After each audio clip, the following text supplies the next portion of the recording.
नमस्कार प्यारे बच्चों। तो जैसा कि आपको पता है हमने लास्ट जो हमारी क्लास हुई थी उसमें हमने 6 जो प्रश्नावली हमारी चल रही थी वो हमने कंप्लीट कर ली है। अब हम एग्ज़ाम पॉइंट ऑफ व्यू को देखते हुए एग्ज़ाम आपके नज़दीक आ रहे हैं, हाफ ईयरली आपका चल रहा है, तो हम एक क्वेश्चन सीरीज स्टार्ट कर रहे हैं जिसमें आपको एग्ज़ाम पॉइंट ऑफ व्यू से एग्ज़ाम पैटर्न पे ज़्यादा से ज़्यादा सवाल मैं रोज़ाना आपको इस क्लास में रेगुलर दूंगा। तो चलिए हम शुरू करते हैं ज़्यादा समय ख़राब ना करते हुए। आज जैसे मैंने आपको एक मॉडल पेपर पहले करवा रखा है, तो उसी प्रकार के मॉडल पेपर हम करते जाएँगे।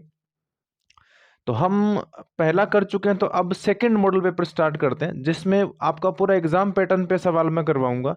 जैसा कि आपको पता है, पहले सवाल में आपके 12 सवाल आएँगे ऑब्जेक्टिव वाले एमसीक्यूज़, जिसमें आपको एक से अधिक बहुविकल्पी वाले सवाल होंगे। ऐसे ही आपका जो दूसरा सवाल रहेगा, उसमें आपको पता है रिक्त स्थान आएँगे। उन रिक्त स्थानों में 6 रिक्त स्थान आएँगे। उसके बाद में जो तीसरा सवाल है, उसमें फिर 12 सवाल आएँगे। तो इस प्रकार हम एग्ज़ाम पॉइंट ऑफ व्यू से एग्ज़ाम पैटर्न पे जो सवाल आने वाले हैं, उन्हीं के आधार पे हम आज सवाल पढ़ेंगे। तो चलिए शुरू करते हैं। हमारा जो सेकंड मॉडल पेपर है, उसमें देखिए क्या है।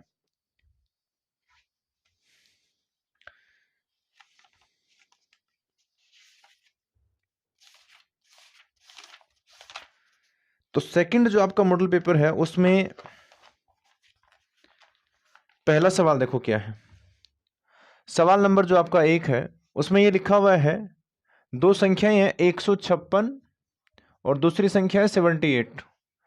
इन दोनों का जो HCF है, इन दोनों का HCF 78 है। तो ये बोला गया है कि LCM बताओ कितना है। LCM कितना है? अब ध्यान से ये समझना, आप लोगों को ये पता होना चाहिए कि LCM और HCF का जो गुणनफल है, LCM और HCF का जो गुणनफल है, वो उन दोनों संख्याओं के गुणा के बराबर आता है। तो अगर हमारे पास एक संख्या A है, दूसरी संख्या अगर B है, तो इन दोनों का गुणा, चूंकि इन दोनों का गुणा HCF और LCM के गुणा के बराबर आता है। तो A और B के मान हमारे पास है ना 156, और गुणा में हम ये लिखेंगे कितना 78, और बराबर HCF का मान कितना है 78, और आपसे LCM पूछा गया। 78 से 78 कट गया तो LCM कितना बचेगा 156। और ये कौन से ऑप्शन में मैच हो रहा है? तो 156 आपका ऑप्शन कौन सा सही होगा? ए। अब चलिए, ये पहला सवाल था, पहले का पहला। दूसरा जो क्वेश्चन है वो देखिए क्या है। उसमें ये लिखा हुआ है, एक द्विघात बहुपद है। द्विघात बहुपद है तो उसमें लिखा हुआ है x² plus 3x plus k का एक शून्यक भी दिया हुआ है। अब ये आपको पता होना चाहिए, जो शून्यक है वो क्या होता है, x का ही मान होता है। ये बहुपद है और इसका एक शून्यक, आपको एक शून्यक दे रखा है। शून्यक मतलब x का वो मान दे रखा है कितना 2। तो आपसे k का मान पूछा गया है, k का मान बताना है। अब मुझे ये बताओ शून्यक होता क्या है। शून्यक मैं बता देता हूँ, शून्यक वह x का मान होता है जिसे रखने से बहुपद का मान कितना हो जाएगा, px है ना, ये px का मान कितना हो जाएगा 0। तो अगर हम x का मान इसमें रखेंगे तो px का मान कितना हो जाएगा 0। तो मैं x का मान यहाँ लिखूंगा कितना 2, तो 2 की पावर 2 प्लस 3 गुणा कितना है यहाँ पर x, तो x का मान कितना हमारे पास 2 प्लस k। इस बहुपद का मान कितना हो जाएगा 0 हो जाएगा। तो बराबर में मैं क्या लिखूंगा 0। 2 की पावर 2 कितना होता है 4, 3 इंटू 2 कितना हो गया 6, और प्लस k। तो k बराबर कितना आएगा -10। ठीक है, क्योंकि यहाँ 10 प्लस का था, उस तरफ जाके ये क्या हो गया माइनस का। तो ये हम देख लेते हैं कौन सा ऑप्शन है। ऑप्शन नंबर आपका सही हो गया बी। बी ऑप्शन आपका सही हो गया। इसी प्रकार अगर हम तीसरा सवाल देखते हैं तो उसमें देखिए क्या है। तीसरे सवाल में P का वह मान ज्ञात कीजिए जिसके लिए बिंदु, आपको 3 बिंदु दिए गए हैं। A बिंदु है 3,1, इसी प्रकार B बिंदु दिया गया है 5, P, और जो तीसरा बिंदु है C वो है 7, -5। 7, -5 संरेख है। ये तीनों बिंदु एक ही रेखा पर है। ये तीनों बिंदु की कौन सी रेखा पर है, एक ही रेखा पर है। और जब एक ही रेखा पर है तो बताइए इन तीनों से निर्मित त्रिभुज का क्षेत्रफल कितना होगा, वो होगा 0। तो अगर मैं ये लिखूं त्रिभुज ABC का क्षेत्रफल, ABC का क्षेत्रफल, तो आप ये बता दो ABC त्रिभुज है ही नहीं तो उसका क्षेत्रफल कितना होगा 0।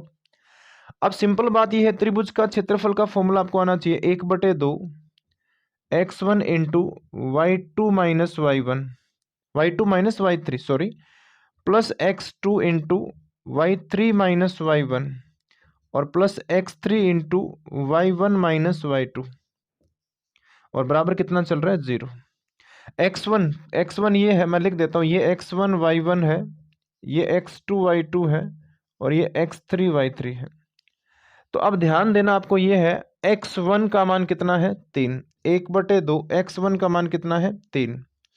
y2 कितना है देखो p है, तो p माइनस y3 कितना है, y3 देखो कितना है -5, तो माइनस माइनस क्या हो गया प्लस। x2 कितना है, x2 हमारे पास 5 है और y3 कितना है, वो देखो y3 हमारे पास कितना -5 है।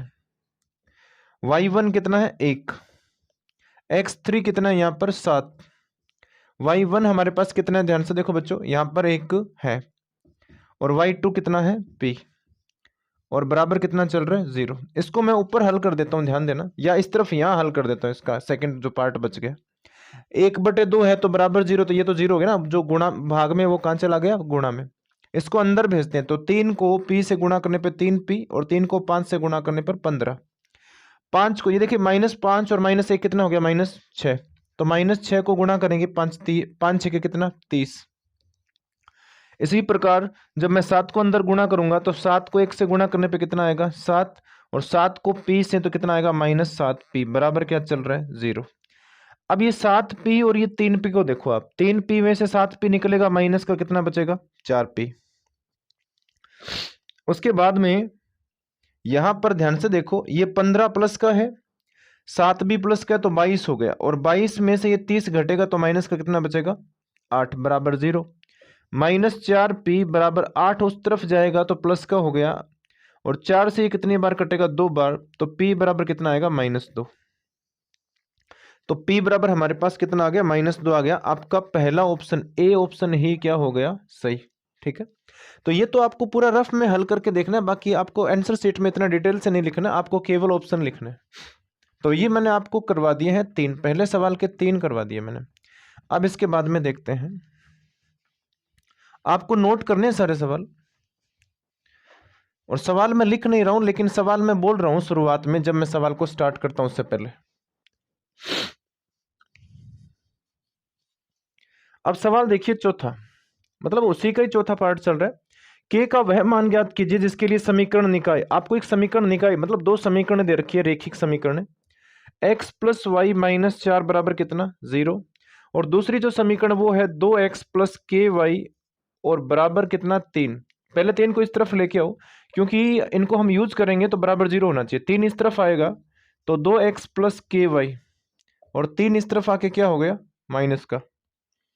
अब आपके पास ये 2 समीकरण है, एक ये है और दूसरी ये है।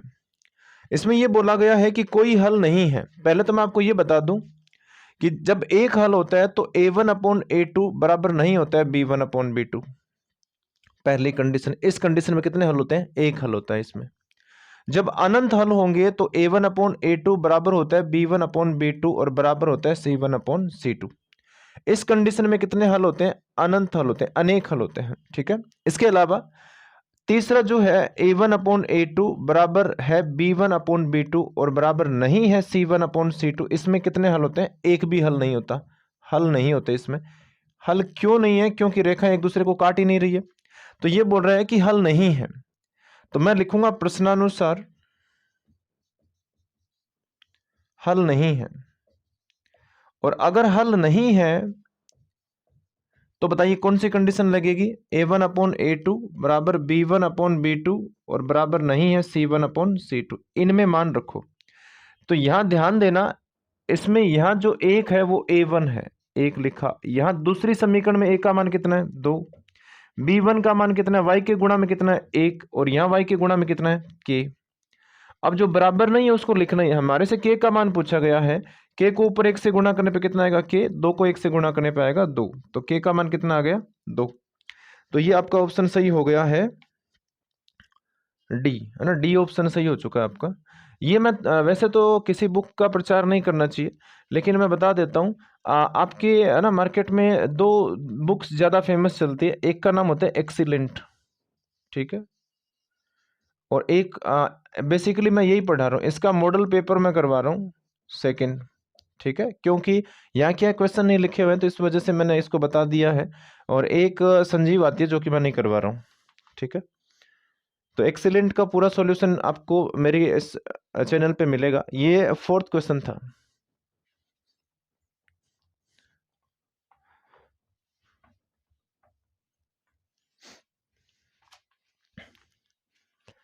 अब आपको क्वेश्चन नंबर 5 देखना है।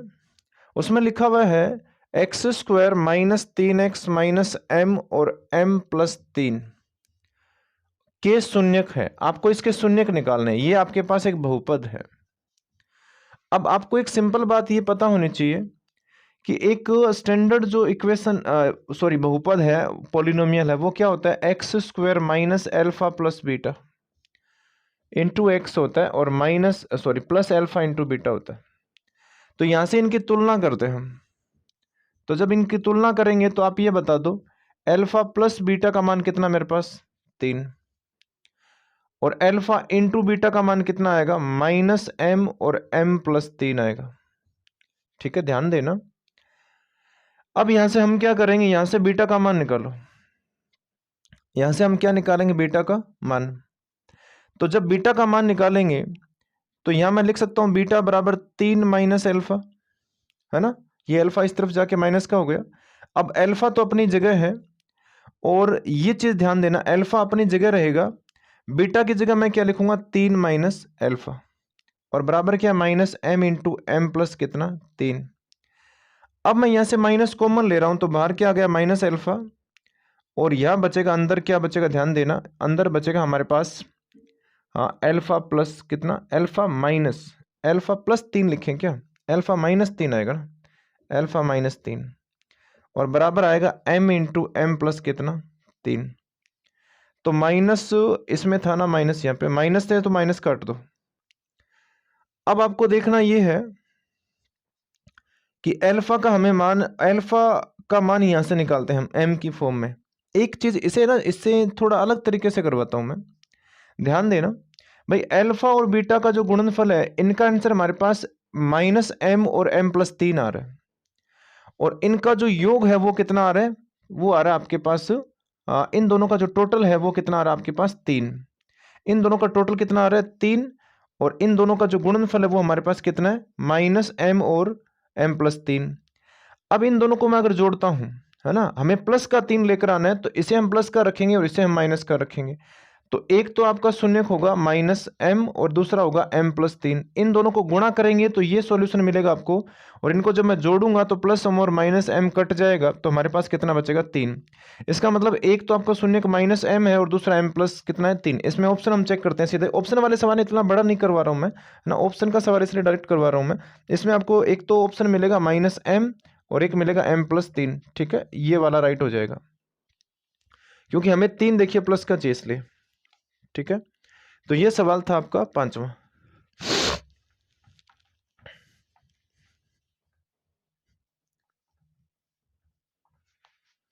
इसके बाद में देखिए जो फर्स्ट हमारा क्वेश्चन चल रहा है उसी के मैं पार्ट करवा रहा हूं।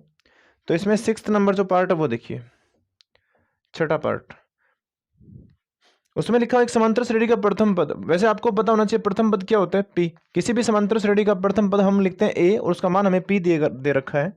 उसके बाद में सार्वंतर को हम d लिखते हैं और d का जो मान इसमें दिया गया वो है q। तो इसने 10वां पद पूछा। मैंने आपको सिखाया हुआ है कि अगर आपको किसी भी समांतर श्रेणी के nवें पद चाहिए, जैसे आपको 9वां पद चाहिए तो इसका फॉर्मूला होता है a प्लस 8d। अगर आपको 20वां पद चाहिए तो इसका फॉर्मूला होता है a प्लस कितना 19d। ये आता कैसे ये मैं बताता हूँ। यहां पर जो लिखा है ना उससे एक कम d आएगा बस। यहाँ 20 लिखा है तो 19d आएगा। हमारे सवाल में इसने बोला है कि 10वां पद निकालो। तो 10वें पद का फॉर्मूला क्या होगा, अभी आप सीखा ना आपने, a प्लस कितना d आएगा 9d। तो a का मान कितना है p 9 गुणा और d का मान कितना है q। ये आपका 10वां पद आ गया। तो ये आपका ऑप्शन जो है वो ऑप्शन मिलेगा आपको p प्लस 9q, आपको सी ऑप्शन राइट मिलेगा, सी। अगर मैं 7वें सवाल की बात करूं, ये छठा सवाल था, 7वें सवाल में देखो क्या है।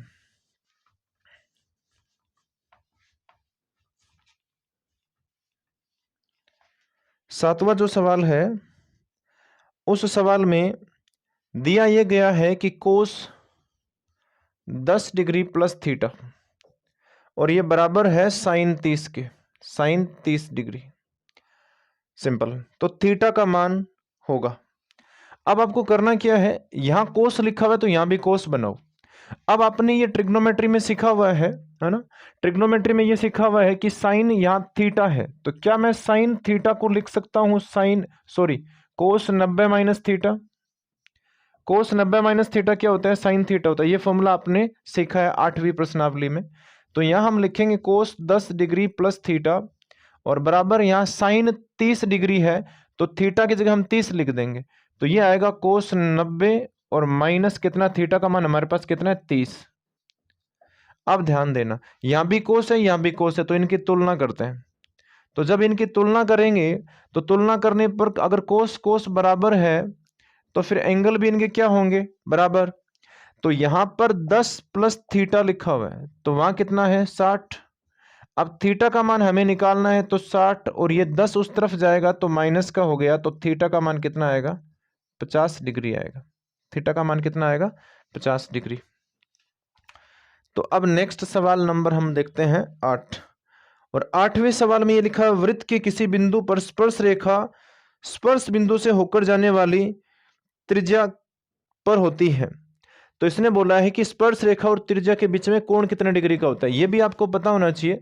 एक वृत्त में एक जो स्पर्श रेखा होती है ना, स्पर्श रेखा और त्रिज्या के बीच में जो कोण होता है वो कितने डिग्री का होता है, 90 डिग्री का होता है। ये 10.1 पर में है आपकी 10.1, ये थ्योरम है 10.1 पर में है।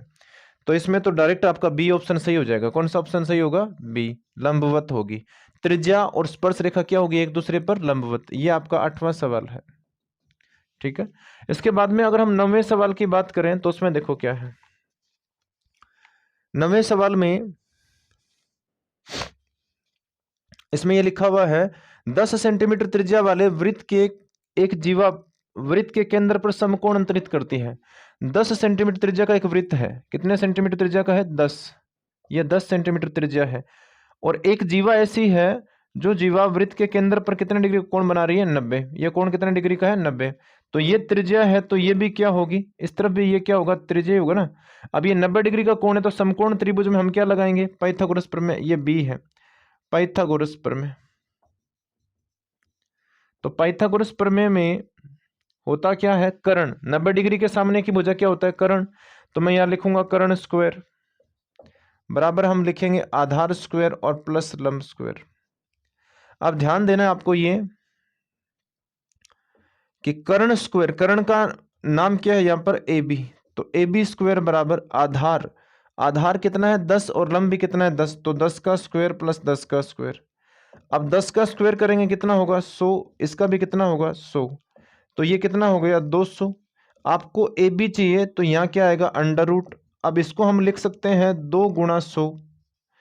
अब 2 तो अंडर रूट के अंदर रहेगा, और 100 का वर्ग कितना होता है 10। तो ये आंसर आ गया 10 अंडर रूट 2। ये उस जीवा की लंबाई आ गई। ये 9वां सवाल है। 10वां जो सवाल है उसमें देखिए क्या लिखा हुआ है। 10वें सवाल में आपको एक गोले की त्रिज्या निकालने का बोला है, अगर उसका आयतन दिया हुआ है। तो गोले का आयतन दे रखा है, गोले का आयतन, और वो दे रखा है 12 पाई सेंटीमीटर क्यूब। और आपसे ये पूछा गया कि उसकी त्रिज्या बताओ कितने हैं। तो गोले का आयतन का फॉर्मूला कितना होता है, 4/3 पाई आर क्यूब, और बराबर मैंने लिखा 12 पाई। तो पहली बात तो ये 4 पाई से ये 12 पाई कितनी बार कटेगा, 3 बार। तो आर क्यूब बराबर कितना आ गया 3, और ये 3 भाग में कहां चला गया, गुणा में। तो आर क्यूब बराबर कितना आएगा, 3 3 9, है ना। अब ध्यान देना, इसे आर क्यूब, ये जो क्यूब इस तरफ भेज दो, तो आर बराबर कितना आएगा, 9 की पावर कितना आ जाएगा, 9 की पावर आएगा 1/3, 1/3। और इतना ही होगा, आर का मान ये आ गया आपका, ठीक है। आर का मान आपको मिल चुका है। उसके बाद में लिखा हुआ है 3 घनों की कोर क्रमशः। ये जो आपका सवाल नंबर 12 है, ठीक है। और इसको ना ऑप्शन में मैच करने का बोला है, तो ये ऑप्शन में मैच नहीं हो रहा है, तो थोड़ा मैं आपको बता देता हूं। एक संख्या लिखी हुई है 3⁻²/3। अब इसको हल करेंगे तो देखिए 3⁻², और उसकी होल पावर 1/3, ये लिख सकते हैं, घात पर घात गुणा ही होती है। अब 3⁻² कितना होता है? 9, उसकी पावर 1/3। तो ये देखिए आ गया ना ऑप्शन। तो ये आपका जो ऑप्शन है वो कौन सा सही होगा? सी ऑप्शन राइट हो जाएगा। इसके बाद में आपके ऑब्जेक्टिव में आखिरी सवाल, वो ये लिखा हुआ है 3 घनों की कोर क्रमशः, 3 घन है जिसमें से एक की भुजा को, ये सवाल संख्या आपका 12 है। 3 घन है जिसकी एक की भुजा मैंने A1 माना, तो वो कितना है? 3 सेंटीमीटर है। दूसरे की भुजा को मैंने A2 मान दे दिया, तो वो 4 सेंटीमीटर है। और तीसरे की भुजा को मैंने A3 बोला, वो 5 सेंटीमीटर है। बोला इन सबको मिलाकर आपको एक नया घन बनाना है, उसकी भुजा को हम क्या बोलेंगे? A। वो कितनी है ये बताना है। तो मुझे आप ये बताइए कि आयतन कभी बदलता है क्या? ऐसे 5 पेन को मिलाकर आप एक बड़ा पेन बना रहे हो, तो क्या वो आयतन बदल जाएगा क्या? कभी नहीं बदलेगा। आयतन का रूप चेंज होता है, उसका फॉर्मेट चेंज होता है, लेकिन वो खुद नहीं बदलता है। 5 लीटर अगर आपके पास पानी है, उसको 1-1 लीटर की बोतल में आपको भरना है, तो वो 5 लीटर ही रहेगा, कम ज़्यादा नहीं होता है। तो आयतन कभी नहीं बदलता है। तो मैं लिखूंगा तीनों घनों का आयतन, तीनों घनों का आयतन। और ये आयतन जो है वो किसके बराबर होगा? बड़े घन के आयतन, बड़े, एक बड़े घन का आयतन। अब आपको ये पता होना चाहिए कि आयतन का फॉर्मूला क्या होता है? घन का A³ होता है। तो इनका भी मिला दो, ये A1³ A2³ और A3³। तो A1³ मतलब 3 का क्यूब, फिर 4 का क्यूब, फिर 5 का क्यूब। 3 का क्यूब कितना होता है? 27। उसके बाद में 4 का क्यूब कितना होता है? 64। और 5 का क्यूब होता है 125। इनको जोड़ेंगे तो 7 4 11 और 5 कितना? 16। हासिल 1। 1 और 1 2 कितना? 3। 3 और 6 कितना? 9। 9 और 2 कितना? 11। हासिल कितना? 1। 1 और 1 कितना? 2। 216। A³ का मान 216 आया है, तो क्या मैं इसे लिख सकता हूँ?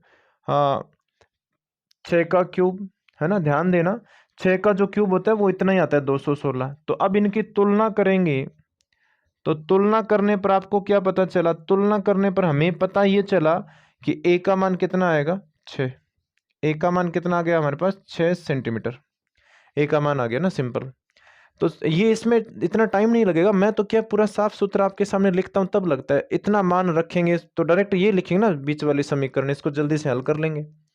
ठीक है, तो ये आपका ऑब्जेक्टिव वाला पार्ट कंप्लीट हो गया। अब हम बात करेंगे रिक्त स्थानों की। ठीक है, तो दूसरा सवाल है, उसमें ये लिखा हुआ है यूक्लिड विभाजन, है ना, वो किस लिए यूज होता है? यूक्लिड विभाजन, तो इसने पूछा है इसका क्या यूज है? यूक्लिड विभाजन प्रमेय का, प्रमेय का, है ना। इसका संबंध पूर्णांकों की कौन से चीज से संबंध है इसका? तो विभाज्यता से है इसका ना, भाग के लिए, विभाजन के लिए काम आता है ये, भाग के लिए, विभाज्यता के लिए काम आता है ना। तो ऑप्शन में ये आएगा विभाज्यता, है ना, रिक्त स्थान में। इसने पूछा यूक्लिड विभाजन प्रमेय का संबंध रिक्त स्थान से होता है, तो किससे होता है? भाग देने से होता है, विभाज्यता से होता है। ये पहला हो गया। सेकंड में देखिए क्या पूछा है। सेकंड में ये पूछा है कि एक त्रिभुज है ABC, त्रिभुज है ABC, वो समरूप है त्रिभुज का दूसरे का नाम है DEF। दो त्रिभुज आपको समरूप दिए गए हैं। AB जो भुजा है वो आपको दी गई है 1.2, और DE जो भुजा है वो कितनी है? 1.4 सेंटीमीटर में ही है दोनों। ठीक है, ये दोनों दिए गए आपको। फिर बोला है त्रिभुज ABC तथा DEF के क्षेत्रफलों का अनुपात। तो ये आपको पता होना चाहिए कि दो त्रिभुज अगर समरूप है तो उनके क्षेत्रफलों का जो अनुपात है वो उनकी संगत भुजाओं के वर्गों के अनुपात के बराबर होता है। कहने का मतलब ये है, त्रिभुज ABC का क्षेत्रफल, है ना, एरिया ऑफ ट्राइंगल ABC और एरिया ऑफ ट्राइंगल DEF, इनका जो रेशियो है, अनुपात है, वो इनके संगत भुजाओं, संगत भुजा AB/DE और इनके वर्ग के अनुपात के बराबर होता है। ये हमने पढ़ा है ना थ्योरम में। तो इनके मान लिखेंगे 1.2 और बटे में 1.4, तो पॉइंट से पॉइंट कट गया ना। ये 2 से कटेगा 6 बार, ये 2 से कटेगा 7 बार, तो 6 का वर्ग कितना 36 और 7 का कितना 49। तो यहाँ से आंसर कितना आएगा 36:49। ये हमारा राइट आंसर आ गया। सवाल बड़ा सिंपल है, ये एग्जाम में कन्फर्म आएगा। वैल्यू चेंज हो सकती है पर एग्जाम में आएगा, और आपका हाफ ईयरली का जो पेपर था उसमें भी आया है। ठीक है, अब ध्यान देना आपको, ये है सवाल नंबर, देखिए दूसरे का ही तीसरा है ना, रिक्त स्थानों की बात कर रहा हूं मैं। तो इसमें ये लिखा हुआ है कोस 80 और भाग में लिखा हुआ है साइन 10, और फिर लिखा है प्लस कोस 59 और इंटू लिखा हुआ है कोसेक 31, और इसका मान पूछे क्या आएगा। मुझे ये बताओ, इसका मान तो हम निकाल लेंगे, क्या मैं कोस लिखा हुआ है वहां पर लिख सकता हूं 90-10? भाई यहाँ 80 लिखा है ना, तो 80 है ना, 90 में से 10 घटाने पर भी तो 80 आएगा। तो भाग में हम लिखेंगे साइन 10, एज इट इज लिखा है मैंने। यहां पर क्या कोस, ये जो यहां लिखा है 59, इसको मैं लिख सकता हूं कोस 90-31, ये 59 ही है। आप लोगों को लगता है कि मैंने कुछ बदल दिया, मैंने कुछ नहीं बदला, यहाँ 80 है और ये 59 ही है, और कोसेक है ना, इसको नहीं बदलना है, ये 31 ही रहने दो। अब आपको यहां मैं साइड में 2 फॉर्मूले लिख रहा हूं, ये आपको पता होना चाहिए कि कोस है ना वो 90 - थीटा क्या होता है, साइन थीटा होता है। ऐसे ही यही फॉर्मूला दोनों जगह लग जाएगा ना, एक ही फॉर्मूला लग जाएगा दोनों जगह। तो यहां हम कोस 90 - थीटा की जगह क्या लिखेंगे, साइन थीटा। थीटा का मान कितना 10, तो ये 10 लिखा मैंने। उसके बाद में भाग में कितना है, साइन 10 ही है, प्लस कोस 90 - थीटा क्या होता है, फिर देख लेना, कोस 90 - थीटा क्या होता है, वो होता है साइन थीटा। तो साइन थीटा का मान कितना 31, और यहां एक फॉर्मूला ये लगेगा कि आप लोगों को ये पता होना चाहिए कोसेक थीटा बराबर क्या होता है, 1/साइन थीटा। कोसेक थीटा बराबर क्या होता है, 1/साइन थीटा। तो ये मैंने लिखा 1/में साइन, और थीटा का मान कितना है 31। ये दोनों सेम है तो एक बार कटेगा, ये भी कितनी बार कटेगा, एक। तो एक और एक को जोड़ने पे कितना आएगा, 2। तो आपके रिक्त स्थान में कितना आ जाएगा, 2 आएगा। ठीक है, आप ध्यान देना।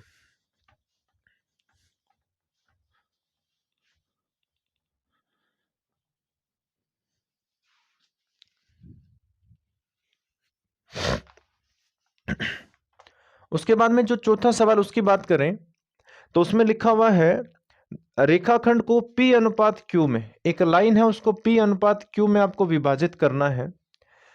और आपको ना, जैसे मैं बताता हूं आपको, ये रेखा है, इसको विभाजित है ना करते हैं हम, कंस्ट्रक्शन वाले टॉपिक्स हैं, ये रचना वाले टॉपिक्स हैं, आपको इसकी रचना करनी है। तो हम यहाँ पे एक न्यून कोण वाली लाइन बनाते हैं ना, AX। ये पूछ रहे हैं कि इस पर समान लंबाई के कितने चाप काटेंगे ऐसे। तो ये मेरा बताया हुआ है, समान लंबाई के कितने, अगर 2:3 होता है तो इन दोनों को जोड़ना होता है, अनुपात में का क्या करना है, योग करना होता है। तो ये कितना आएगा 5। अगर 7:5 करना है तो इनको जोड़ने पे कितना आएगा 12। तो अनुपातों का योग करना आपको, P+Q, अनुपात का योग कर दिया। अब इस योग के बराबर आपको यहाँ पर क्या काटने हैं, चाप काटने हैं। यहाँ पर कितने चाप कटेंगे, इस योग के बराबर कटते हैं, तो रिक्त स्थान में क्या आएगा, P+Q। इसने बोला है कि एक रेखा को P/Q में विभाजित करना है, तो न्यून कोण वाली रेखा पर कितने चाप कटेंगे, तो कितने कटेंगे, अनुपातों के योग के बराबर कटेंगे। ठीक है, तो ये चौथा सवाल था दूसरे का। अब हम नेक्स्ट बात करते हैं 5वें सवाल की। 5वें में लिखा हुआ है ऐसे आंकड़े जिनका व्यवस्थितीकरण वर्गों के रूप में होता है। ये बोल रहा है ऐसे आंकड़े बताओ जो इस रूप में 0 से 10, 10 से 20, 20 से 30, इस प्रकार के आंकड़ों को क्या बोलते हैं, वर्गीकृत आंकड़े बोलते हैं। इनको क्या बोलते हैं, तो रिक्त स्थान में आएगा वर्गीकृत आंकड़े। इनको क्या बोलते हैं, वर्गीकृत आंकड़े बोलते हैं ना, जो वर्गों के रूप में आते हैं। फिर जो आखिरी सवाल है ब्लिंक वाला, रिक्त स्थान वाला, उसमें लिखा है कि PE नहीं की प्रायिकता, वो प्रायिकता आपको दे रखी है 0.95, 0.95। आपसे P होने की, घटना घटित होने की प्रायिकता पूछा गया है। तो आप लोगों को ये सिंपल बात पता होनी चाहिए कि घटना घटित होने की प्रायिकता और घटना घटित नहीं होने की प्रायिकता का टोटल कितना होता है, 1। और सभी प्रकार की प्रायिकताओं का टोटल भी कितना होता है, 1। तो यहां से हम क्या करेंगे, PE का मान निकालेंगे तो बराबर में कितना है, 1, है ना। और PE बार उस तरफ जाके क्या हो गया, माइनस का। तो यहाँ पर हम लिखेंगे 1 माइनस पी ई बार। अब 1 माइनस पी ई बार, तो पी ई बार का मान कितना है 0.95। तो 1 में से जब इसको घटाओगे तो आंसर आएगा 0.05। ये घटना घटित होने की प्रायिकता आ गई है। ठीक है, इन सवालों को आप ध्यान से देखते, जो बड़े सिंपल सवाल है। अगर आपने थोड़ा भी ध्यान से अगर क्लास में पढ़ा है तो ये सवाल बड़े सिंपल है ना। मैं बता देता हूँ, पेपर आएगा सिंपल, लेकिन पेपर थोड़ा लेंथी होगा आपका। उसका रीज़न यही है, सवालों की संख्या ज़्यादा है। अब हम शुरू करते हैं तीसरा सवाल। और तीसरे सवाल में आपको पता है ये वाले सवाल आपको प्रॉपर तरीके से लिखने पड़ेंगे ना। अभी तक जो सवाल मैंने करवाए हैं आपको 18 सवाल, उन सवालों को आपको प्रॉपर तरीके से लिखना नहीं है, केवल आपको क्या लिखना है, आंसर लिखना है। वो हल आपको रफ में करना है, लेकिन इन सवालों को आपको प्रॉपर हल करना पड़ेगा। तो थर्ड का ही मैं फर्स्ट करवा रहा हूँ। उसमें लिखा हुआ है के एक्स माइनस 2y, के एक्स माइनस 2y और बराबर 3 है। दूसरी इक्वेशन में लिखा है 3x प्लस वाई बराबर कितना 5। दो एक बिंदु पर प्रतिच्छेद रेखाओं को निरूपित करती हैं, तो के का मान बताइए। ये बोल रहे हैं कि ये दोनों एक बिंदु पर काटती हैं। दोनों क्या है, दोनों प्रतिच्छेदी रेखाएं, प्रतिच्छेदी रेखाएं हैं, रेखाएं है।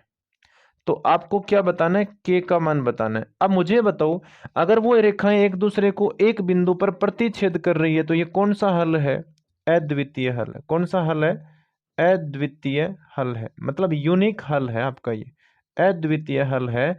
और अद्वितीय हल के लिए, अद्वितीय हल है, इसलिए आपको पता है इसकी कंडीशन क्या होती है, a1 अपॉन a2 ये बराबर नहीं होता है b1 अपॉन b2। तो a1 का मान कितना है k, b1 का मान सॉरी a2 का मान कितना है 3 और b1 का मान कितना है -2। ये मैं फिर बता देता हूँ, यहाँ पर ना 3 इस तरफ लेके आएंगे तो माइनस का हो गया, 5 इस तरफ आकर माइनस का हो गया। ये होता है a1x प्लस b1y और प्लस c1 बराबर 0। ऐसे ये होता है a2x प्लस b2y और प्लस c2 बराबर क्या 0। तो यहाँ से हम तुलना करके बताएंगे a1 a2 b1 b2। तो b1 के सामने कितना -2, b2 का मान कितना है, तो y का जो गुणांक है वो कितना 1 है। यहाँ पर 3 को ऊपर गुणा करेंगे तो k नॉट इक्वल, ध्यान देना k और ये 3 ऊपर जाएगा तो कितना आएगा -6। ठीक है, तो k का क्या मान नहीं होना चाहिए, -6 नहीं होना चाहिए। ये आपका तीसरे का पहला सवाल है। इसे हटा देते हैं हम, आप नोट डाउन कर लेना सवालों को। ठीक है, या आपको केवल सॉल्यूशन देखने, आपके पास एक्सीलेंट की डेस्क वर्क होनी चाहिए, तो उसमें से आप हल कर लेना। मैं यहाँ कोई एक्सीलेंट का प्रचार नहीं कर रहा हूँ, ना ही ये जो वीडियो है वो किसी कंपनी द्वारा स्पॉन्सर्ड नहीं है, है ना। अभी क्या स्पॉन्सर करेगी कंपनी, इतनी तो हमारी, इतनी ज़्यादा पहचान हमारी नहीं है कि वो लोग मुझे एक्सीलेंट का स्पॉन्सरशिप देंगे ना। वो एक टाइम आएगा जब हो सकता है वो दें, लेकिन आज तो नहीं दे रहे ना, क्योंकि अब मेरी पहुँच कम लोगों तक है या मुझे देखने वाले लोगों की संख्या कम है। जब आपको देखने वाले लोगों की संख्या बढ़ जाती है ना, तो फिर आपको कंपनियां स्पॉन्सर करती है ना। यही तो पूरा मार्केट का खेल है। सेकंड सवाल देखिए, 3x² minus 4 under root 3x और प्लस 4, और इसके मूल बताने आपको, इसके मूल क्या क्या होंगे, है ना, ये बताना आपको इसके मूल क्या क्या होंगे। अब ध्यान देना, आपको ये है कि इसके अगर आपको मूल निकालने हैं तो सबसे बेस्ट जो तरीका है ना, ये द्विघात समीकरण है, इसके मूल निकालना है। तो सबसे पहले तो ये देखो कि इसके मूल है या नहीं। तो इसके मूल अगर हम चेक करें तो हम देखेंगे b² माइनस 4ac, मतलब विविक्तिकार हम चेक करेंगे, डिस्क्रिमिनेंट देखेंगे इसका कि वो कितना आ रहा है। तो b का मान कितना है -4 अंडर रूट 3, यहाँ b होता है इसका स्क्वायर -4, a का मान कितना है 3 और c का मान कितना है 4। इसको जब हल करेंगे तो -4 का स्क्वायर कितना 16, अंडर रूट 3 का स्क्वायर कितना 3, उसके बाद में देखिए -4 इनको गुणा करने पे कितना आएगा 48 आएगा, कितना आएगा 48, और ये भी कितना 16 3 48 -48, तो इनको घटाने पर कितना आएगा 0। अब ध्यान से ये देखो कि यहाँ पर है ना 0 आ गया, ये क्या डिस्क्रिमिनेंट 0 आता है। तो जब ये जो विविक्तिकार है जीरो आ जाए या जीरो से ये बड़ा आ जाए तो आपको सवाल करना पड़ता है। तो द्विघाती जो फॉर्मूला है, द्विघाती सूत्र से वो क्या होता है, x बराबर minus B plus minus under root B square minus 4ac upon क्या होता है 2a। तो माइनस बी है तो माइनस बी का मान कितना है यहाँ पर, वो है -4 under root 3 plus minus B square minus 4ac का मान अभी निकाला था ना, कितना आया था 0, और भाग में कितना है 2a। a का मान यहाँ ध्यान से देख लो, ये a होता है, एक्स स्क्वायर का गुणांक क्या होता है a, वो कितना है 3 है। तो माइनस माइनस क्या हो गया +4 अंडर रूट 3, एक बार प्लस माइनस आपको क्या करना है 0 बटे में कितना है 6। जब इसमें हम 0 जोड़ेंगे तो भी यही आएगा, घटाएंगे तो भी आएगा। तो ध्यान देना ये 2 से कटता है 2 बार, ये 2 से कटता है 3 बार।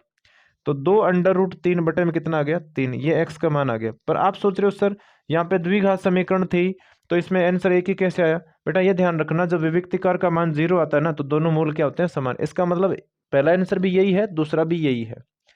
तो अब इसके बाद में हम थर्ड सवाल की बात करते हैं।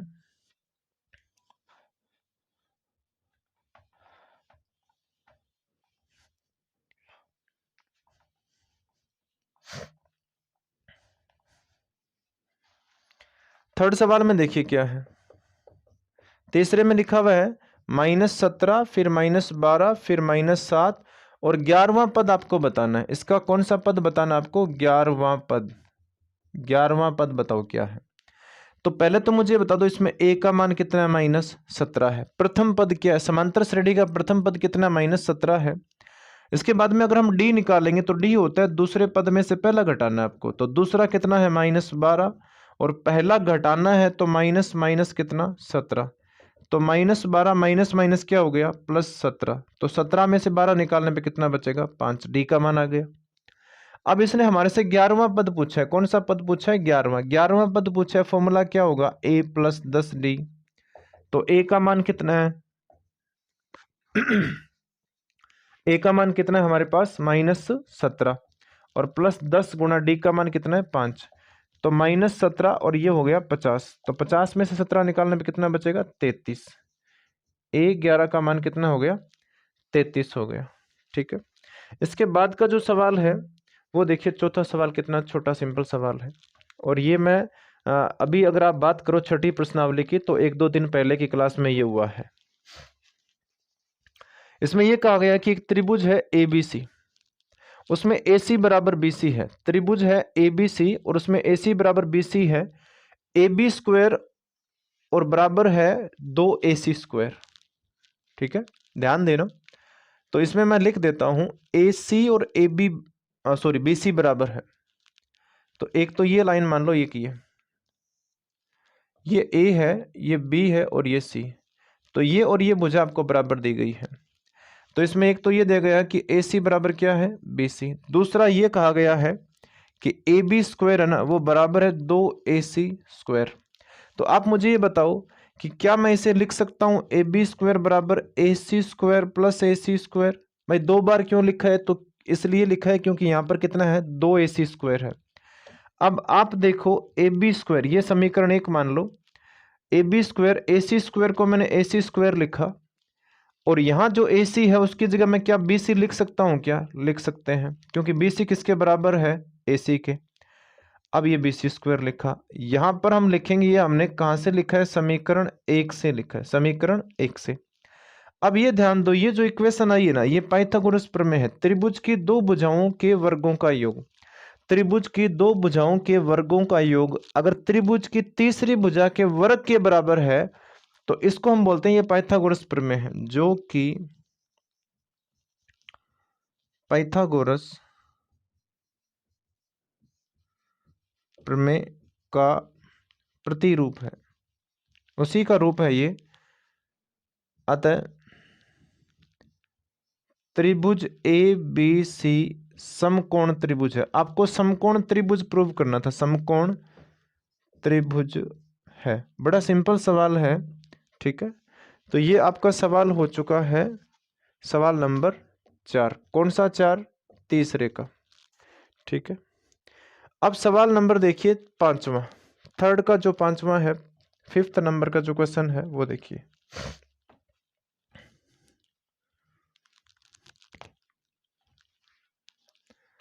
तो इसमें देखिए क्या है, 5वें में लिखा हुआ है sine 28 degree cos 62 degree plus cos 28 degree और साइन 62 डिग्री, और इसका आंसर एक आना चाहिए। ये सवाल नंबर 5 है। इसमें सिंपली वही 90 माइनस थीटा वाला फॉर्मूला लगेगा। आपको करना क्या, इनके सबके एंगल सेम बनाओ। इन सब के एंगल क्या बनाएंगे हम, सेम। तो मैंने कौन सा पार्ट ले लिया, LHS, ठीक है। LHS लेने पर हमने LHS ले लिया, तो मैंने यहाँ साइन को साइन ही रखा, 28 भी एज इट इज लिखा। हम कोस को एक बार तो कोस लिखते हैं, लेकिन 62 को क्या हम लिख सकते हैं 90 माइनस 28, लिख सकते हैं ना। 90 में से 28 घटाने पे 62 ही आएगा, और प्लस कोस 28 ही लिखा मैंने, और साइन इसको मैं लिखूंगा 90 माइनस कितना 28, ये भी 62 हो गया। अब साइन 28 लिखा मैंने एज इट इज, और कोस 90 माइनस थीटा क्या होता है, साइन थीटा होता है। तो यहाँ क्या आएगा, साइन थीटा का मान कितना 28। दो फॉर्मूले लगते हैं यहाँ पर, मैं लिख देता हूँ। साइन 90 माइनस थीटा है ना, वो क्या होता है, कोस थीटा होता है, और कोस 90 माइनस थीटा क्या होगा, वो होगा साइन थीटा। अब ध्यान से ये समझना कि ये जो कोस 90 माइनस थीटा है, इसको मैंने क्या लिखा है, साइन थीटा। थीटा का मान 28 है, प्लस यहां लिखा हुआ है कोस 28, और साइन 90 माइनस थीटा क्या होता है, ये होता है कोस थीटा। थीटा का मान कितना 28। अब ये दोनों देखो सेम है, साइन साइन सेम है, तो ये कितना हो गया साइन स्क्वायर 28, और कोस सेम है, तो ये हो गया कोस स्क्वायर 28। अब sine square theta plus cos square theta, यहां पर ये सर्वसमीका लग रही है जो आप लोगों को आनी चाहिए। Sine square theta plus cos square theta कितना होता है, 1 होता है ना। तो यहां हम लिखेंगे इसका मान 1। अब ध्यान देना,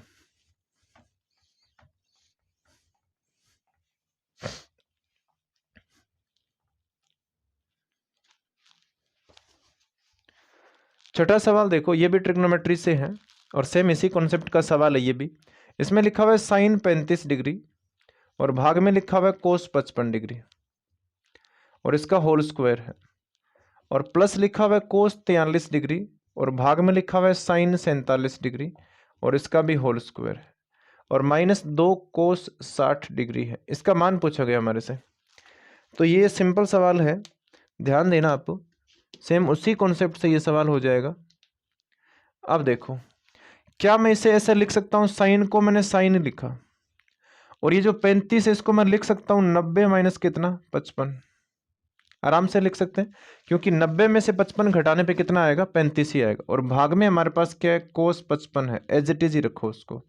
ऊपर पावर कितनी है 2, बीच में प्लस है। फिर इसके बाद में देखो यहाँ हम क्या लिखेंगे, यहाँ लिखूंगा मैं कोस 90 माइनस कितना 47, और भाग में क्या है आपके पास साइन 47 है, और यहाँ भी स्क्वायर -2 कोस 60 का मान आपको डायरेक्ट याद रहना चाहिए, कोस 60 का मान 1/2 होता है, तो 2 से 2 कट गया।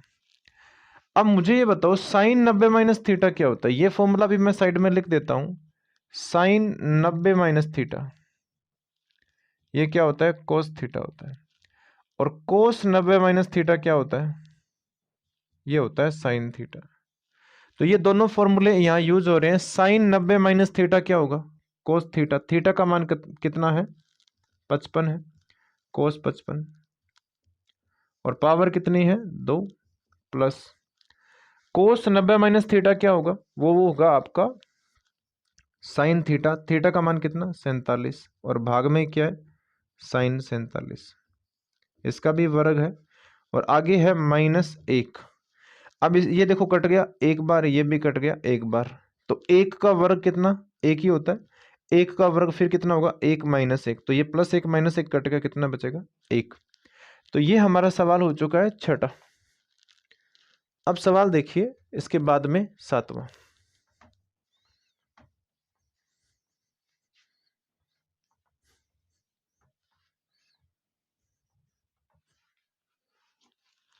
सातवें सवाल में लिखा हुआ है एक मीनार है, उसकी छाया उसकी ऊंचाई से 2 गुनी है। ये उसकी ऊंचाई मान लो, जिसको मैंने क्या नाम दे दिया, x, और इसकी छाया इसकी 2 गुनी है, तो ये कितनी हो गई, 2x। ये प्रश्नानुसार लिखा है मैंने। एक ये मीनार है, उसकी छाया कितनी है, x, और ये छाया अगर x है तो उसकी जो इसकी ऊंचाई x है तो छाया कितनी है, 2x। तो आपसे ये ओनियन कोण पूछा गया कितना, ये थीटा ओनियन कोण पूछा गया है। तो ध्यान देना, त्रिभुज ABC में ये देखिए कोण के सामने की भुजा ये क्या है, लंब है, तो ये नीचे वाली भुजा क्या होगी, आधार। तो लंब और आधार में कौन सा त्रिकोणमितीय अनुपात लगेगा, त्रिभुज ABC में आपको टेन थीटा लगाना है। टेन का फॉर्मूला होता है लंब बटे आधार। अब टेन थीटा का मान तो हमें निकालना ही है, तो टेन थीटा ही लिखूंगा मैं। लंब कितना है, x है, और आधार कितना है, 2x। ठीक है, एक बार मैं फिर चेक लेता हूं। एक मीनार की छाया उसकी ऊंचाई से 2 गुनी है, तो उसका ओनियन कोण कितना होगा, ये लिख लिया। ठीक है, अब ध्यान देना, ये कट गया x से x, तो टेन थीटा बराबर हमारे पास क्या आएगा, 1/2। अब 1/2 टेन थीटा में किसका मान होता है एग्जैक्टली ये हमें नहीं पता है, तो बस आपको इतना ही लिखना पड़ेगा। ठीक है, हाँ, बाकी ऐसे सवाल ज़्यादातर आते नहीं है, उसमें ऐसा मान आएगा जिससे आपको उत्तर पूरे पूरे मिल जाए। तो टेन थीटा का आंसर आएगा 1/2। ये सवाल था आपका 7वां। ठीक है, अब 8वां सवाल देखो। निम्न आकृति में, तो आकृति में बना देता हूं। यहां पर एक ऐसी आकृति बनी हुई है और यहाँ इस प्रकार एक समकोण त्रिभुज दिया हुआ है। यहाँ 20 मीटर लिखा हुआ है और यहाँ 30 डिग्री है। यहाँ A है, फिर B है और यहाँ ये C है। अब देखिए क्या है, मैं पूरा सवाल पढ़ के आपको सुनाता हूँ। निम्न आकृति में, इसी आकृति की बात हो रही है, अच्छी तरह से तनी हुई 20 मीटर लंबी रस्सी भूमि पर सीधे लगे खंबे से शिखर से बंधी हुई है। ये एक पॉइंट है, यहाँ से एक रस्सी बंधी हुई वहां पर इस खंबे के शिखर तक 20 मीटर की। यदि भूमि स्तर के साथ रस्सी द्वारा बनाया गया कोण 30 डिग्री है, तो खंबे की ऊंचाई, आपको ये हाइट निकालनी है। अब मुझे ये बताओ, ये जो कोण है उसके सामने की भुजा ये क्या होगा, लंब। 90 डिग्री के सामने की भुजा ये क्या है, कर्ण। तो लंब और कर्ण में कौन सा त्रिकोणमितीय अनुपात लगता है, जैसा कि आपको शॉर्ट ट्रिक पता है, लाल बटे कक्का से। तो ये देखो, लंब और कर्ण में कौन लगेगा, साइन। तो मैं यहाँ लिखूंगा साइन थीटा बराबर कितना, लंब बटे कर्ण। ठीक है, अब बताओ साइन थीटा का मान कितना है, 30 है, और लंब कितना है, तो कोण के सामने की भुजा कितनी है, h, और कर्ण कितना है, 20। अब साइन 30 का मान कितना होता है, 1/2 बराबर कितना, h/20। 2 से 20 कट गया, 10 बार 10 को ऊपर 1 से गुणा करेंगे तो h बराबर कितना आएगा, 10 मीटर। तो इसका आंसर आ गया 10 मीटर। तो ये सवाल था आपका 8वां। ठीक है, तो इसके बाद देखिए, आज हम इस क्लास में केवल 3 सवालों तक करेंगे। फिर इसका जो सेकंड पार्ट आएगा इस मॉडल पेपर नंबर 2 का, वो सेकंड पार्ट आपको मिलेगा। उसमें ब जो खंड है वो आ जाएगा। तो ब खंड में कितने सवाल है आपके, लगभग 13 सवाल है। वो 13 सवाल मैं दूंगा आपको नेक्स्ट क्लास में, है ना। इसके बाद एक सवाल है, एक बिंदु है Q से एक वृत्त पर स्पर्श रेखा की लंबाई 15 है। एक वृत्त है और इस वृत्त में एक बिंदु है बाहर, यह वृत्त का केंद्र O है और ये कहीं बाहर Q बिंदु है। इस Q बिंदु से वृत्त पर स्पर्श रेखा की लंबाई कितनी बताई गई है आपको, वो बताई गई है 15 सेंटीमीटर। ये वृत्त पर स्पर्श रेखा की लंबाई है। और आप लोगों को ये तो पता होना चाहिए कि स्पर्श रेखा, ये के नहीं है बेटा, स्पर्श रेखा और त्रिज्या के बीच में कोण कितने डिग्री का होता है, 90 डिग्री का। फिर इसने ये भी बताया है कि O से Q की दूरी ना, ये कितनी है, 17 सेंटीमीटर। ये 17 सेंटीमीटर है। तो आपको ये बताना है कि त्रिज्या कितनी है। ये सवाल मैं बता देता हूं कौन सा है, 9वां सवाल है ना, तीसरे का ही 9वां है। इसमें ये बताना है त्रिज्या कितनी है, इसको मैंने R नाम दे दिया। तो समकोण त्रिभुज में, इसका वैसे नाम लिखें तो OQ और ये मान लो P है। तो त्रिभुज POQ में बताइए समकोण त्रिभुज है, तो ये समकोण त्रिभुज में हम क्या लिखेंगे, पाइथागोरस प्रमेय। पाइथागोरस प्रमेय से, और पाइथागोरस प्रमेय में क्या होता है ये होता है कर्ण कौन सा होगा, 90 के सामने की भुजा कर्ण, तो ये लिखा मैंने ओ क्यू स्क्वायर। बाकी दो बच गए, उनमें से आधार और लंब किसी को मान लो, तो ओ पी स्क्वायर और plus P Q square. O Q का मान कितना है 17, तो 17 का स्क्वायर। ओपी का मान कितना है आर, तो आर का स्क्वायर। और पी क्यू का मान कितना है 15, तो 15 का स्क्वायर। अब 17 का स्क्वायर कितना हो गया 289, ठीक है, 17 का वर्ग हो गया ना। और ये आर स्क्वायर लिखा मैंने, और 15 का होता है 225।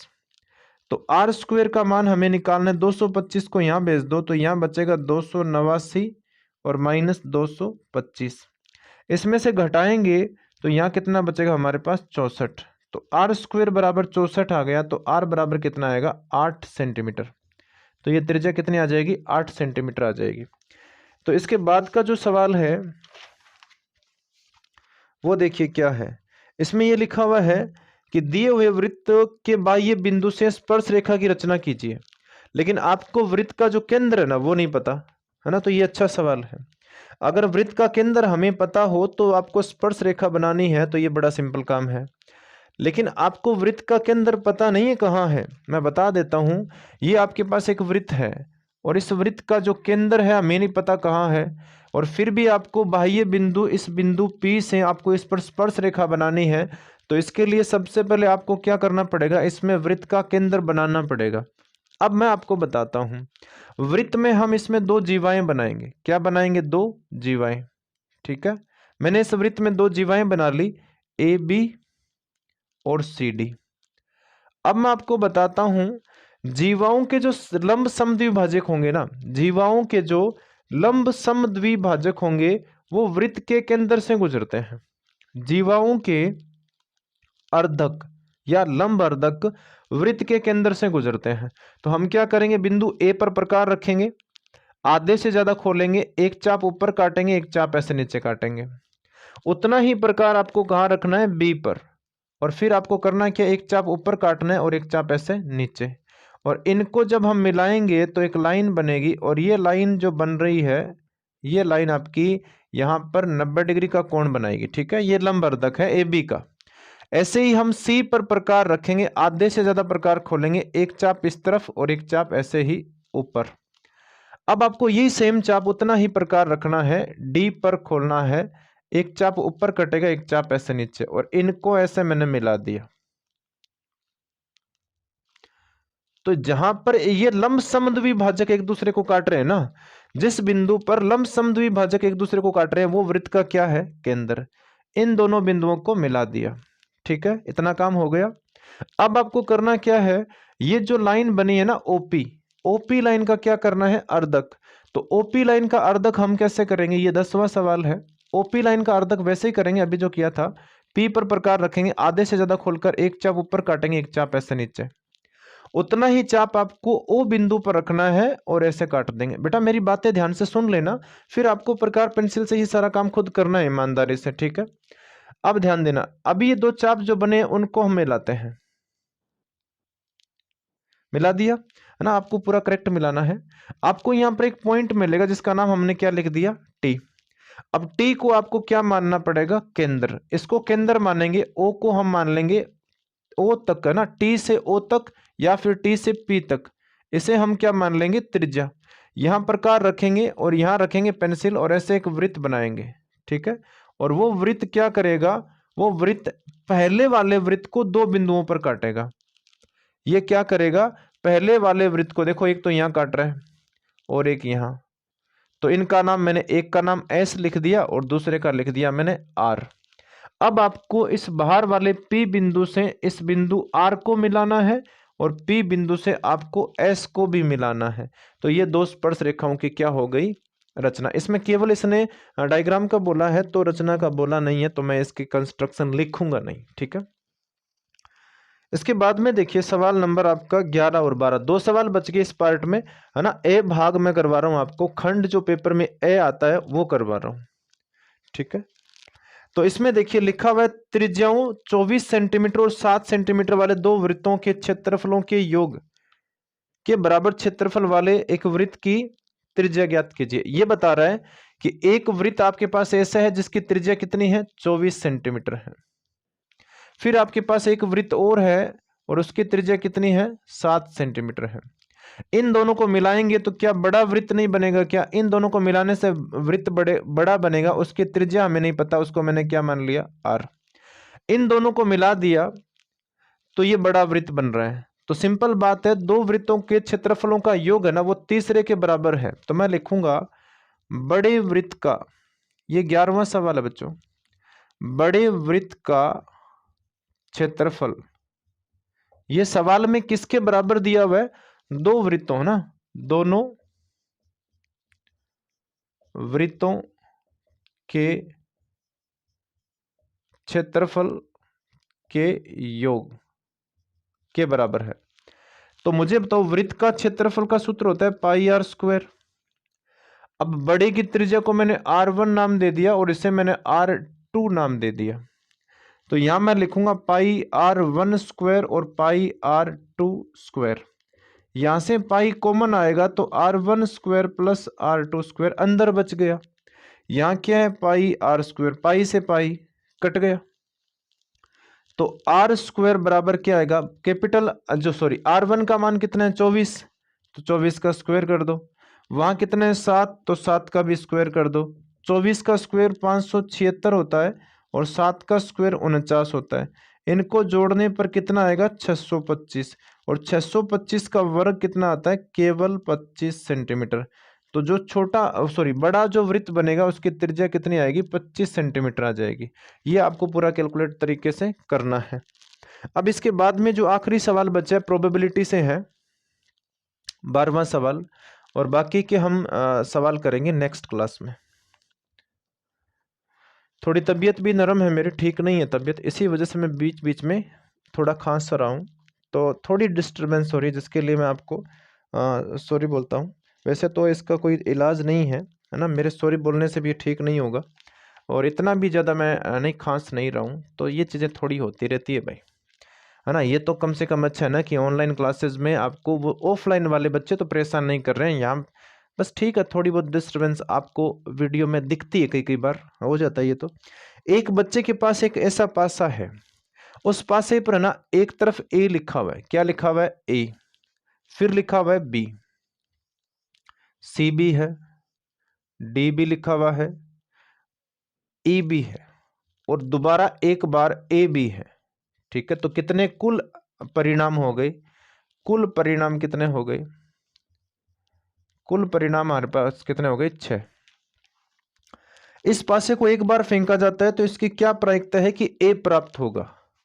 तो अनुकूल परिणाम कितने हो गए, अनुकूल परिणाम, तो अनुकूल परिणाम है क्या, ए प्राप्त होना है, प्राप्त होना, ये अनुकूल है। तो अनुकूल कितने हो गए, 2, ए कितनी बार है, एक और 2 बार है। तो इसकी प्रायिकता क्या होगी, तो इसका फॉर्मूला होता है अनुकूल परिणाम, अनुकूल परिणाम, और भाग में क्या होता है, कुल परिणाम, कुल परिणाम, भाग में क्या होता है, कुल परिणाम होता है। अब आपको करना क्या है, अनुकूल परिणाम कितने हैं, 2, और कुल कितने हैं, 6। तो 2 1 2, 2 3 6, तो कितना आएगा, 1/3। तो ये आ गई आपकी प्रोबेबिलिटी, प्रायिकता आ गई ना ये कंप्लीटली। तो मैं फिर आपको बता देता हूँ, मैंने आपको पहला सवाल करवाया, उसमें कितने सवाल थे, 12, कितने सवाल थे, 12 सवाल थे, और प्रत्येक सवाल फिर कितने नंबर का था, 1 नंबर का। तो 12 से कितने हो गए, फिर आपके 12 अंक हो गए। दूसरे सवाल में कितने रिक्त स्थान थे, 6, कितने थे, 6, तो प्रत्येक सवाल 1 नंबर का, तो कितने नंबर हो गए, 6। फिर तीसरे सवाल में कितने सवाल थे, फिर 12 सवाल थे, तो यहाँ भी 12 सवाल मैंने आपको कंप्लीट करवा दिए, प्रत्येक सवाल 1 नंबर का, तो कितने नंबर हो गए, 12। तो कंप्लीटली मैंने अभी आपको कितने, इस क्लास में कितने नंबर की तैयारी करवाई है, 30 अंकों की तैयारी करवाई है मैंने, कितना, 30 अंकों की। नेक्स्ट जो क्लास होगी उसमें हम सवाल नंबर 4 से जो भी आगे जितने भी सवाल होंगे वो सवाल करेंगे, शायद 16 तक हो सकते हैं, वो देख लेंगे। और ये 13 सवाल होंगे, तो 13 सवाल कितने अंकों के होंगे, 26 अंक के। तो आप लोग ना इस नेक्स्ट वीडियो का है ना बेसब्री से इंतजार करोगे कि 26 अंक मैं आपको और सिखाने वाला हूं, और इसी प्रकार आपको उत्साहवर्धन होते हुए आपको नेक्स्ट क्लास को ज्वाइन करना है और अच्छी पढ़ाई करनी है। मैं आप जितना ज़्यादा आप लोग इसे देखोगे, शेयर करोगे और सब्सक्राइब करोगे,